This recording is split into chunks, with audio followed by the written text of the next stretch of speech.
தேவனே, இன்று என்னை உருமாற்றும். ஜூன் மாதம் 10ஆம் தேதி.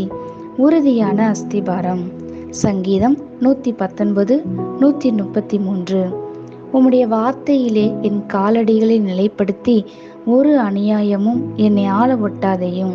வாசிக்க வேண்டிய பகுதி 2 சாமுவேல் 7ஆம் அதிகாரம் 8 முதல் 17 வரை. இப்போதும் நீ என் தாசனாகிய தாவீதை நோக்கி, சேனைகளின் கர்த்தர் சொல்லுகிறது என்னவென்றால், நீ இஸ்ரவேல் என்கிற என் ஜனங்களுக்கு அதிபதியாய் இருக்கும்படி ஆடுகளின் பின்னே நடந்த உன்னை நான் ஆட்டு மந்தையை வெட்டி எடுத்து, நீ போன எவ்விடத்திலும் உன்னோடு இருந்து உன் சத்துருக்களை எல்லாம் உனக்கு முன்பாக நிர்மூலமாக்கி, பூமியில் இருக்கிற பெரியோர்களின் நாமத்திற்கு ஒத்த பெரிய நாமத்தை உனக்கு உண்டாக்கினேன். நான் என் ஜனமாகிய இஸ்ரவேலுக்கு ஒரு இடத்தை ஏற்படுத்தி அவர்கள் தங்கள் ஸ்தானத்திலே குடியிருக்கவும், இனி அவர்கள் அலையாமலும், முன்போலும் நான் என் ஜனமாகிய இஸ்ரவேலின் மேல் நியாயாதிபதிகளை கட்டளையிட்ட நாள் வரையில் நடந்தது போலும், நியாயக்கேட்டின் மக்களால் இனி சிறுமைப்படாமலும் இருக்கும்படி அவர்களை நாட்டினேன். உன்னுடைய எல்லா சத்துருக்களுக்கும் உன்னை நீங்களாக்கி இளைப்பாறவும் பண்ணினேன். இப்போதும் கர்த்தர் உனக்கு வீட்டை உண்டு பண்ணுவார் என்பதை கர்த்தர் உனக்கு அறிவிக்கிறார். உன் நாட்கள் நிறைவேறி நீ உன் பிதாக்களுடைய நித்திரை பண்ணும்போது, நான் உனக்கு பின்பு உன் கர்ப்ப பிறப்பாகிய உன் சந்ததியை எழும்ப பண்ணி அவன் ராஜ்யத்தை நிலைப்படுத்துவேன். அவன் என் நாமத்திற்கென்று ஒரு ஆலயத்தை கட்டுவான்.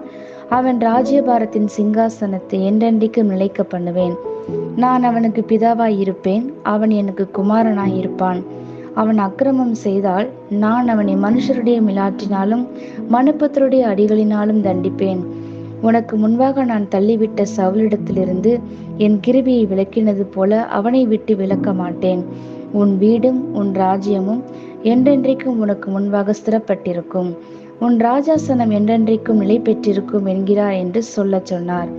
நாத்தான் இந்த எல்லா வார்த்தைகளின்படியும் இந்த எல்லா தரிசனத்தின்படியும் தாவீதுக்கு சொன்னான். ஆமேன். வேதம் சொல்லுகிறது, நல்ல மனுஷனுடைய நடைகள் கர்த்தரால் உறுதிப்படும். உறுதிப்படுதல் என்றால் ஸ்திரப்படுத்துதல், பதித்தல், பத்திரப்படுத்துதல். தேவன் உங்களுடைய நடைகள், உங்கள் திட்டங்கள் மற்றும் உங்கள் முன்னேற்றங்களை உறுதிப்படுத்த விரும்புகிறார் என்பது ஒரு அற்புதமான காரியம். அவர் அதை தம் வசனத்தின் மூலம் செய்கிறார். வேத வசனம் வாழ்க்கை நிலையாயிருக்க தெளிவான வழிமுறையை காட்டுகிறது.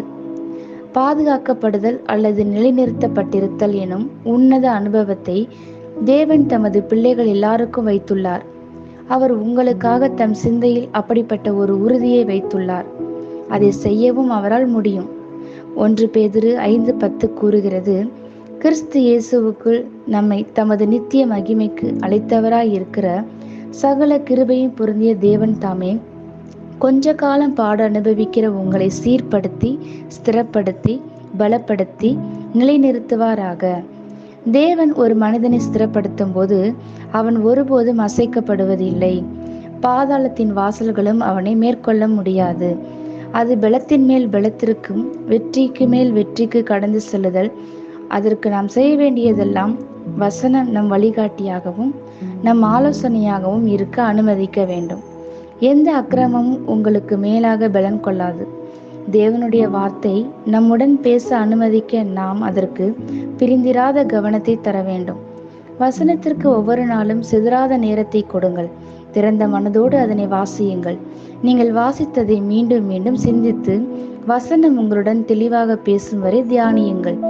எந்த மனிதனுடைய வார்த்தையை பார்க்கிலும் மேலாக அதை நம்பி அது சொல்லுவதை செய்யுங்கள். வார்த்தையின் அஸ்திபாரம் அசைக்கப்பட முடியாது. ஆமேன். இந்த வார்த்தைகளினால் நீங்கள் ஆசீர்வதிக்கப்பட்டீர்கள் என்று நாங்கள் நம்புகிறோம்.